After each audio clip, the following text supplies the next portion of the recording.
Speaking of SjoW, he is the blue Terran in the top left corner. I realize that you're not on that screen, Andre. I apologize. There you go.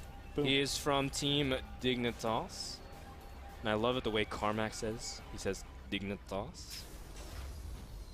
So, yeah, SjoW, a player who kind of had a break from Dignitas and then rejoined shortly thereafter. In the bottom right corner, we have DarKFoRcE, the red Zerg from Alternate Attack. And I've said it before, man. DarKFoRcE, he's more than capable of taking the series. He's beaten Korean Terrans, Hart, who's beaten other players like Dongrigu and stuff. So it's just been shown that his ZVT isn't awful by any means. No. It's just that in this division alone, he's just been struggling overall in the series. I'm really happy because in NASL Season 3, there's very few people who I think are deemed as not being worth the spot. You know, everybody in the NASL Season 3 have some justification of why they're here. And it's just unfortunate DarKFoRcE has started off 0-4. That is a crippling beginning. And he basically needs to go 5 wins in a row if he wants to stay in the NASL. It's also a testament, though, I mean, don't you think, to the skill level of this division. You know, what producer Morgan came up to me and asked, what would you rank like as the most difficult division? You know, what was it? I would say Division 5 is really hard with MC, Moro, and White Rod, all these big people. Division 2 is actually really hard as well. You think of some of these names. We have, of course, Hero, Demaga, SjoW, just, you know, these absolute titans. And of course, Hasuabs, who will be going up against Ryung right after the series, guys. So this isn't going to be the last series of the day. So we have lots and lots of great players. And DarKFoRcE just showing another reason why you shouldn't forget about him. Exactly.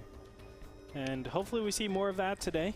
We do have SjoW going for the delayed factory yet again, opting to get a slightly later refiner. You get this on, I believe, 14. And then you get an expansion. You're able to produce 1 Marine and then get your reactor and factory directly after that. He actually misplaced his factory, unfortunate. That stinks. He meant to not do that, I'm sure. That's all right. On the opposite corner, we have DarKFoRcE getting a very fast metabolic boost. Now again, when I see this, as the Terran player, you're initially thinking my opponent is capable of doing some sort of circling Baneling all-in. Be careful! Be careful. Well, at least it's not the one base Baneling all-in we saw from Lowly against Dude, that is a really good build that needs to be worked into circulation of Zerg builds. To try to keep them accountable? Yes. Is that what you're saying? Because there's so many times when Terrans are just being so greedy. I've actually been on ladder as my Zerg and just done Zergling, Baneling, 1 base all-ins all the time. And guess what my success rate is? 100%. 100%. Do you know why? Because nobody actually defends against them. They have like 1 Marine, 2 Hellions, and like a 3rd command center. So yeah. Yeah, so Greetorb showing you how to make nerds rage on ladder. Guys, these guys have met in Season 1 at NASL with DarKFoRcE actually taking it 4-1. I remember those That was back when we were playing on Typhon Peaks and Crevasse, so different maps for a different time. But nonetheless, they do have history. In fact, they've played a lot. Statistically, SjoW has beaten DarKFoRcE more, 13-6. But DarKFoRcE has the recent wins in the EU Champions trophies at NASL Season 1, so that's what the advantage goes to SjoW. But at the same time, what do you think he's... Oh, actually, never mind. He already revealed it. He's getting a Marauder and Hellions, the same exact build he did in game number 1. Yep, Stim is inbound as well. Yeah. We'll see if he actually continues on that Marauder count, whether or not he goes out of this. DarKFoRcE doing the same exact build as well, going for the super early 3rd base. Now, once SjoW sees this, it should be an instant tell. Not an instant tell, but an instant, like, trigger for him to go and just add on additional barracks. 1 or 2 is fine. Oh no, he's going double NG Bay. Whoa. Normally you'll punish this. NG Bay? Yeah. It's double E Bay, dude. Okay. Yeah, you're absolutely right. NG Bay. That actually sounds so awkward now that I say it. What is wrong with me? Oh man, but speaking of awkward, these Hellions are uncomfortably close to that spine crawler and not really doing too much damage. But the big thing is SjoW wants to at least control creep and deny this 3rd, but... And the spine crawler, if the patch was updated, you would know that you can actually rush by attacking the command center of SjoW from this distance. Apparently, spine crawlers have infinite range. You're talking about the infinite range of the spine crawler, right? Exactly. How it can reach an incredible amount. That's a replay glitch, but man, that was so funny when I saw it. But DarKFoRcE, nonetheless, he's still trying to sneak in creep tumors. A great denial there from SjoW, being able to pick it off. DarKFoRcE at the same time making a lot of Zerglings. He stopped joining altogether in favor of 32 Zerglings. Oh my. Now SjoW is at a point where his Hellion count is so massive that he can just shove them in really uncomfortable areas, and DarKFoRcE is like relegated to just leave them there. He doesn't have any other options now. These Hellions are coming in here. The Zerglings will try to just back them out momentarily, but if he gets over here between the gas and the third base, he can actually just snipe the hatchery down with Hellions, pure Hellions. How crazy would that be? Not too crazy, considering SjoW was making Hellions all the way to the 12 mark.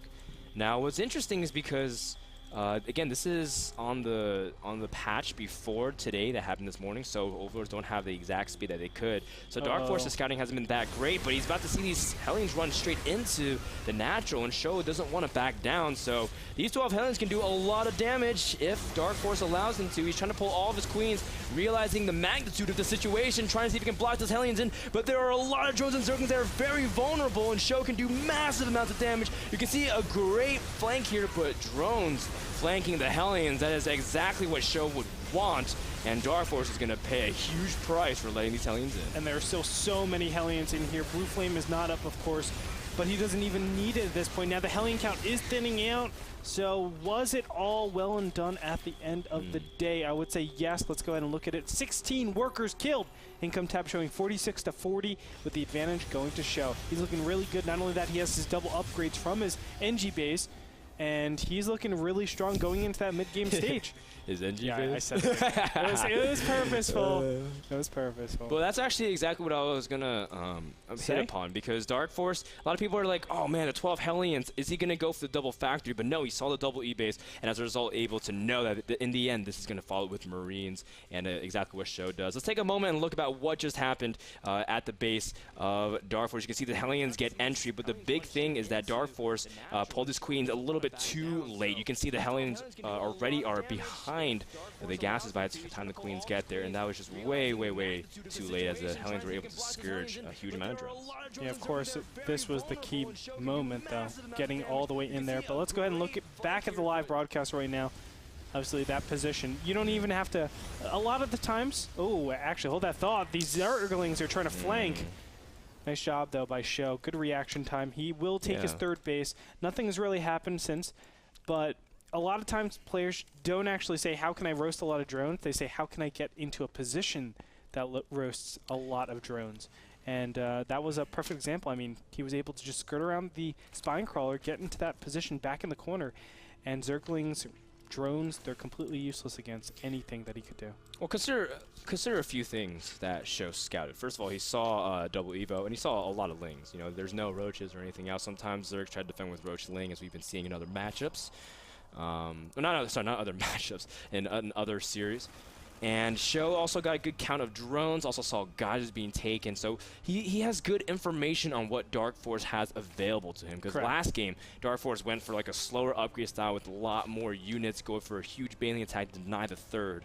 That was the name of the game. But DarKFoRcE now, he's the one being relegated to being really defensive, staying on his creep, having his tumors denied. And as a result, SjoW's had map control for a very significant amount of time. And DarKFoRcE, whoa, he's teching to Hive really quickly here. Interesting. I wonder what he wants to get at that Hive tech structure. I think it's just for the +3/3. A lot of players will do that these days to just continue on with his upgrade so he's relevant, making Ultralisks actually feasible at this stage. Ultras are pretty good on this map, surprisingly, just because you can clamp down in the position pretty easily and get around the corners. At this point, we do have the Marine drop over here at the third base. DarKFoRcE should know about it, though. It flew over that Zergling right outside the natural, so DarKFoRcE, he's got units in prepared, though, so no real damage done here by SjoW. In fact, that was pretty much ineffective completely. 2-2 is about to hit for both these players. It looks like SjoW is just well-timed. Now, he should be prioritizing to get as many medevacs out in the field as possible. Going back to what his opponent knows, or what he knows about his opponent, rather. He sees double evolution chamber. The natural progression to that is to get an infestation pit and a lot of infestors. The infestors actually keep you safe against all these pushes. So people have been straying away from that mass siege tank type of style, and really allocating all that gas towards medevacs. It keeps you alive against those infestors. So that's why we see this circular movement where Banelings and Zerglings are becoming a lot more relevant in this mid-game stage, or in this mid-end game stage. And I think if SjoW went for the Medivacs this time around, he would be so successful. But it looks like he's just going to continue. And it's just an all-around nice ball. It's pretty strong overall. Yep. And you can see that SjoW has his 2-2. He's trying to move in for the timing, but DarKFoRcE trying to beat him to the punch before he can siege up. DarKFoRcE is laying the fungals on the Marines. Is he going to be able to hold here in the center of the map and reclaim control? For now, the answer is no. As you can see, SjoW has a huge supply advantage right now. It's extremely significant, 170 to 110. And even on workers, that's the big thing too. SjoW has an incredible amount of army advantage. You can see 100 to 46. And the big thing is that he's kept his siege tanks alive, really. He didn't really lose them, so his positioning will be extremely fortified. And DarKFoRcE really can't say much here. He's trying to get his ultras out. Of course, Ultra Ling with Infestors is very good for this map, as we've seen multiple times through players like Stefano. And but he has no positioning. But he has no positioning. You're and he has no chitness plating either. And I thought it was chitinous plating. Is it? God dang it. Chitness plating. I don't know why it just said chitness plating. Yeah. I'm getting going out of my mind, son. It's totally cool, but SjoW, he's going to try to see if he can drop and ferry some of these Marines into the main and pick off. And of course, the whole idea is to disposition some of these units. If DarKFoRcE ever gets out of position, he can advance further in, snipe the third. You can see DarKFoRcE sacrificing an Infestor, trying to see if he can fungal, but this is looking more and more like the deadly Terran pushes of yore. As you can see, SjoW will not be stopped. More units are reinforcing the Ultralisk. Whatever comes in will die immediately. And I like the incorporation of the Thor as well from SjoW. Oh, the Thor is beautiful. It's able to actually snipe stuff. There it is. GG, ladies and gentlemen. SjoW will take game number 2. SjoW. Are those gunners he's wearing? Those are gunners. Oh.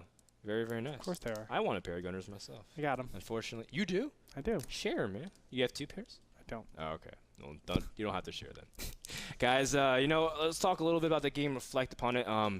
Again, if you joined midway through the game, there was just a lot of pressure from those Hellions. The 12 Hellions were just absolutely devastating. Like, and there's no way around it. And DarKFoRcE scouted correctly. He said, like, okay, he's not committing, he's not going double factor or anything, but still, SjoW kept making Hellions and hiding them, and he was showing like 4 or 6 the initial, and then came in with 12 and just overwhelmed, and DarKFoRcE was too late to respond, and as a result, just lost an incredible amount of drones. More importantly, last game, we didn't see Roaches out at all. When he showed so many Hellions, his opponent still did not make Roaches. And SjoW reads that and says, okay, I'm not going to be so aggressive with my Hellions. Let me keep and retain as many of them as possible and just blow in there. And I don't care. You can be making 100 Zerglings, and these 20 Reapers, 20 Hellions are still going to take you out. Dude, 20 Reapers are good. I heard about those. They win 1v2s really nicely. So that being said, I mean, he was able to get in there, kill a ton of drones, and then continued on with that double 1-1 behind that. But that was so important.